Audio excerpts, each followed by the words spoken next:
حضرت ابراہیم علیہ السلام کی دعاؤں کا سلسلہ شروع ہوا تھا۔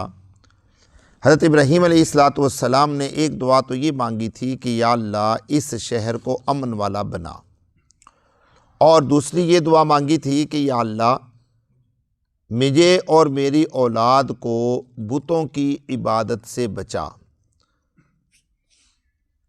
وَإِذْ قَالَ إِبْرَاهِيمُ رَبِّ اجْعَلْ هَٰذَا الْبَلَدَ آمِنًا وَاجْنُبْنِي وَبَنِيَّ أَن نَّعْبُدَ الْأَصْنَامَ، اے اللہ اس شہر کو امن والا بنا اور مجھے اور میری اولاد کو بتوں کی عبادت سے محفوظ فرما۔ کل میں نے جو سبق ختم کیا تھا وہ یہاں پر ختم کیا تھا کہ بت کیا کرتے ہیں، وجہ کیا ہے۔ ابراہیم علیہ السلام نے بتوں کی عبادت سے بچنے کی وجہ بیان کی، اِنَّهُنَّ أَضْلَلْنَ كَثِيرًا مِّنَ النَّاسِ رَبِّ اِنَّهُنَّ أَضْلَلْنَ كَثِيرًا مِّنَ النَّاسِ۔ اگلی جو آیت مبارکہ ہے آیت نمبر 36 جو ہے اس میں فرماتے ہیں کہ اے میرے پروردگار بے شک وہ اضللنا گمراہ کرتے ہیں، کثیر من الناس بہت سارے لوگوں کو۔ بت یہ لوگوں کی گمراہی کا ذریعہ اور سبب بنتے ہیں۔ میرے دوستو یہ بت پرستی جو ہے یہ آج سے نہیں ہے، بلکہ یہ بت پرستی ابراہیم علیہ السلام کے زمانے سے بھی ہزاروں سال پہلے کی ہے۔ حضرت نوح علیہ السلام نے جو اپنی قوم پر 1000 سال محنت کی وہ بت پرستی ہی کی وجہ سے کی۔ حضرت نوح علیہ السلام کی قوم جو ہے وہ بھی کیا ہو چکی تھی، بت پرست ہو چکی تھی، بتوں کی پوجا کیا کرتی تھی، اور آج تک یہ بت پرستی چلی آ رہی ہے۔ آپ یہ دیکھیں گے کہ حضرت آدم علیہ السلام کے بعد حضرت ادریس علیہ السلام، حضرت شیس علیہ السلام، یہ 3-4 انبیاء علیہ السلام آتے ہیں، اور اس کے بعد پھر حضرت نوح علیہ السلام کا تذکرہ ملتا ہے۔ حضرت نوح علیہ السلام کی عمر ہے 1000 سال، اور یہ نہیں ہوتا کہ ایک دن میں لوگ بتوں کے سامنے جھکنا شروع ہو جائیں، اس کے اوپر بڑی محنت ہوتی ہے۔ اس کا مطلب یہ ہے کہ حضرت نوح علیہ السلام کے زمانے میں جو بت پرستی ہوئی ہے اس کی محنت پیچھے ہزاروں سال سے ہے۔ ایک دن میں تو لوگ بتوں کے سامنے جھکنا نہیں شروع کر دیتے۔ اب شیطان نے جو اللہ تبارک و تعالیٰ سے کہا تھا کہ میں تیرے بندوں کو گمراہ کروں گا اور ساتھ ساتھ چلوں گا، اس کا مطلب یہ ہے کہ شیطان اس وقت سے لے کر لوگوں کو گمراہ کرتا آ رہا ہے اور بتوں کے سامنے جھکاتا آ رہا ہے، اور آج بھی شیطان اپنے مشن پر قائم اور دائم ہے، اور لوگ بتوں کے سامنے جھک رہے ہیں۔ اچھا، پھر ایک اور مزے کی بات آپ کو بتا دوں کہ اب شیطان کو حقیقی بت بنانے کی بھی ضرورت نہیں ہے۔ اب شیطان کو حقیقی بت بنوانے کی ضرورت نہیں ہے، وہ تو ایک مذہب بن گیا نا، کہ ہندوستان میں، نیپال میں ہیں، ادھر برما میں، ان علاقوں کے اندر لوگ بتوں کے سامنے جھکتے ہیں، کوئی گائے کے سامنے جھک رہا ہے، وہ تو ایک خاص مذہب بن گیا نا۔ شیطان نے مسلمانوں کے اوپر بھی حملہ کیا ہوا ہے، مسلمانوں کو قبروں کے سامنے جھکا دیا، لوگ سجدہ کرتے ہیں، مسلمانوں کو ہمارے سامنے جھکا دیا، پیروں کے سامنے جھکا دیا۔ کئی جگہ آپ نے دیکھا ہوگا کہ وہ لوگ پیروں کے پاؤں پکڑ رہے ہیں اور ان کو چوم رہے ہیں، چاٹ رہے ہیں، ان کے سامنے جھک رہے ہیں، سجدہ کر رہے ہیں، دھمالے ڈال رہے ہیں، ناچ رہے ہیں، کود رہے ہیں، یہ سب کچھ ہو رہا ہے۔ یہ کیا ہے؟ شیطان نے مسلمانوں کو اس طریقے سے گمراہ کرنا شروع کر دیا۔ یہ بھی ایک قسم کی بت پرستی ہے، یہ بھی ایک قسم کا شرک ہے۔ جب شرک ہے تو یہ بت پرستی بھی ہو گئی۔ تو اس لیے ابراہیم علیہ السلام نے اللہ تبارک و تعالیٰ سے دعا کی کہ اے اللہ مجھے اور میری اولاد کو بتوں کی عبادت سے محفوظ فرما، اور ساتھ میں یہ بھی کہہ دیا فَمَن تَبِعَنِي فَإِنَّهُ مِنِّي، جو میری اتباع کرے گا وہ مجھ سے ہے، وَمَنْ عَصَانِي، اور جو میری نافرمانی کرے گا فَإِنَّكَ غَفُورٌ رَحِيمٌ، سو بے شک آپ بخشنے والے، رحم کرنے والے ہیں۔ ان دو دعاؤں کے بعد میں دوستو تیسری دعا حضرت ابراہیم علیہ السلام نے جو کی وہ اپنی اولاد کے لیے کی، اپنے گھر والوں کے لیے کی۔ کل پرسوں ایک بزرگ میرے پاس بیٹھے ہوئے تھے، انہوں نے بڑی پیاری بات ارشاد فرمائی، اور واقعی بات سمجھ میں بھی آئی کہ اللہ تبارک و تعالیٰ نے ماں کے 3 حصے رکھے ہیں۔ کتنے حصے؟ ماں کے 3 حصے ہیں نا۔ حدیث پاک میں آتا ہے ایک صحابی اللہ کے پیارے پیغمبر کے پاس آتے ہیں، انہیں کہ یا رسول اللہ سب سے زیادہ حق مجھ پر کس کا ہے؟ آپ نے فرمایا تیری ماں کا۔ پھر پوچھا یا رسول اللہ اس کے بعد؟ آپ نے فرمایا تیری ماں کا۔ پھر پوچھا یا رسول اللہ اس کے بعد؟ آپ نے فرمایا تیری ماں کا۔ پھر پوچھا یا رسول اللہ اس کے بعد؟ آپ نے فرمایا تیرے باپ کا، اور ساتھ میں یہ بھی فرمایا تریبت یداک۔ کیا مطلب ہے کہ تجھے اب بھی شرم نہیں آتی پوچھتے ہوئے؟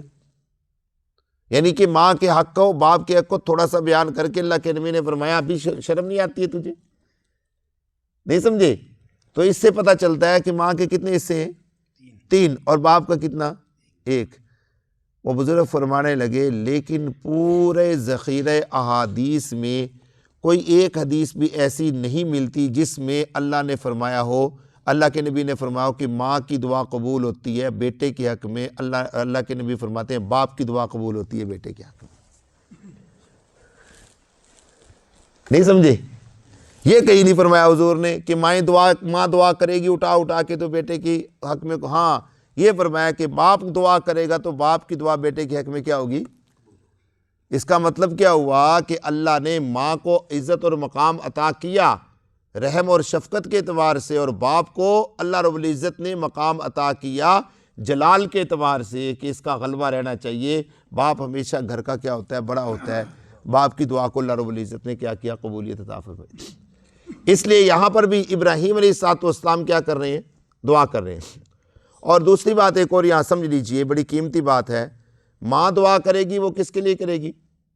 یا بیٹوں کے لیے کرے گی یا خامند کے لیے کرے گی، ایسے ہی ہے نا؟ وہ تو کہہ نہیں سکتی کہ یوں، لیکن جب باپ دعا کرے گا وہ جس وہ کرے گا نا یا اے اللہ میرے اہل بیت، اس میں بیٹے بھی آ جائیں گے اور بیوی بھی آ جائے گی، دونوں آ جائیں گی۔ بات نہیں سمجھے؟ اللہ تبارک و تعالیٰ نے اس لیے باپ کی دعا کو قبولیت کا ایک مقام عطا کیا۔ اور حدیث پاک میں آتا ہے، نبی محترم صلی اللہ علیہ وسلم ارشاد فرماتے ہیں کہ 3 دعائیں کبھی رد نہیں ہوتی۔ یہ بات ذہن میں رکھیے گا، 3 دعائیں کبھی رد نہیں ہوتی۔ ایک دعا غائب کی غائب کے لیے فرمایا کہ ایک آدمی کسی کی پیٹھ پیچھے کسی کے لیے دعا کرے۔ نمبر 2 مسافر جو سفر میں ہو دعا کرے، اور نمبر 3 آپ نے فرمایا باپ کی دعا کس کے لیے؟ بیٹے کے لیے، کبھی رد نہیں ہوتی، جب بھی مانگتا ہے اللہ اس کو عطا فرماتے ہیں۔ اب ذرا ترجمہ دیکھیے اس آیت کا، آپ کی سمجھ میں آ جائے گا۔ ربنا انی اسکنتو، اے میرے پروردگار بے شک میں نے ٹھہرایا، من ذریتی اپنی اولاد کو، میں نے ٹھہرایا اپنی اولاد کو۔ یہاں پر سوال پیدا ہوتا ہے کہ اولاد میں بیوی نہیں ہے، جبکہ بیوی بھی تو وہی تھی نا، بیوی بھی تو وہی تھی، تو ابراہیم علیہ السلام نے من ذریتی کے الفاظ کیوں بولے؟ ذریہ تو کس کو کہتے ہیں؟ اولاد کو کہتے ہیں نا۔ تو ابراہیم علیہ السلام نے اپنی بیوی کا نام کیوں نہیں لیا؟ اور بیوی بھی وہ ہاجرہ جس کے ساتھ ابراہیم علیہ السلام کو پیار بھی، کیونکہ ان سے اللہ رب العزت نے بیٹا عطا کیا تھا۔ تو اس کا جواب یہ ہے کہ عام عرف کے اندر جب اولاد کا لفظ بولا جاتا ہے تو اس کے اندر گھر والے کیا ہو جاتے ہیں؟ شامل ہو جاتے ہیں۔ جیسے ہم کسی کا حال احوال پوچھتے ہیں، کبھی کسی نے زندگی میں کبھی یوں پوچھا بھی تیری بیوی کا کیا حال ہے؟ عام طور پہ کیا پوچھتے ہیں؟ بچوں کا کیا حال ہے، گھر والوں کا کیا حال ہے، زیادہ تر بچوں کا لفظ استعمال کرتے ہیں، تو اس کے اندر عرف کے اندر کیا آ جاتی ہے؟ بیوی بھی آ جاتی ہے۔ تو کیا فرمایا؟ اے میرے پروردگار بے شک میں نے ٹھہرایا اپنی اولاد کو بواد غیر ذی زرع، ایک ایسی وادی کے اندر جو کھیتی والی نہیں ہے، جس کے اندر گھاس نہیں ہے، جس کے اندر زرع نہیں ہے۔ زرع کس کو کہتے ہیں؟ زراعت سے ہے، جس کے اندر رہنے سہنے کا انتظام نہیں ہے۔ اس کا مطلب یہ ہوا کہ ابراہیم علیہ السلام جب گئے تھے وہاں پر کچھ نہیں تھا، لیکن ایک چیز تھی، عند بیتک المحرم، تیرا پاکیزہ گھر ہے وہاں پہ ہے، یعنی مسجد حرام بیت اللہ شریف وہاں پر ہے۔ ربنا لیقیموا الصلاۃ، اور اگلی دعا کیا کی؟ اے میرے پروردگار انہیں نماز قائم کرنے والا بنا دے، انہیں کیا بنا دے؟ نماز قائم کرنے والا بنا دے۔ اور ساتھ میں یہ دعا کی، اور بنا دے اے اللہ لوگوں کے دلوں کو تہوی الیہ، مائل ہونے والا ان کی طرف۔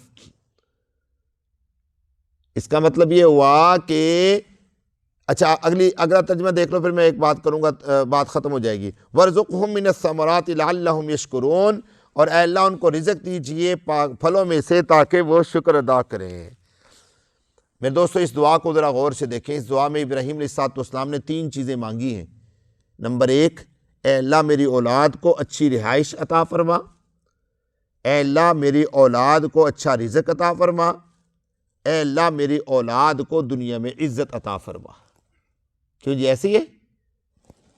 انی اسکنت من ذریتی، یا اللہ میں نے تو ان کو لکو دک صحرا میں چھوڑ دیا، اب تو نے ان کو اچھی رہائش عطا کرنی ہے۔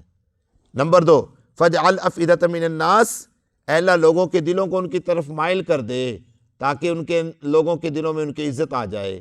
نمبر 3، وارزقہم من الثمرات، اے اللہ میری اولاد کو اچھا رزق بھی عطا فرما۔ تو اس ابراہیم علیہ السلام کی دعا سے پتہ چلتا ہے کہ ہمیں بھی اپنی اولاد کے لیے یہ 3 چیزیں مانگنی چاہیے۔ اللہ عمدہ رہائش بھی عطا فرما دے، عزت بھی عطا فرما دے، اور عمدہ رزق بھی عطا فرما دے۔ باقی انشاءاللہ کل کی مجلس میں عرض کریں گے۔ الحمدللہ۔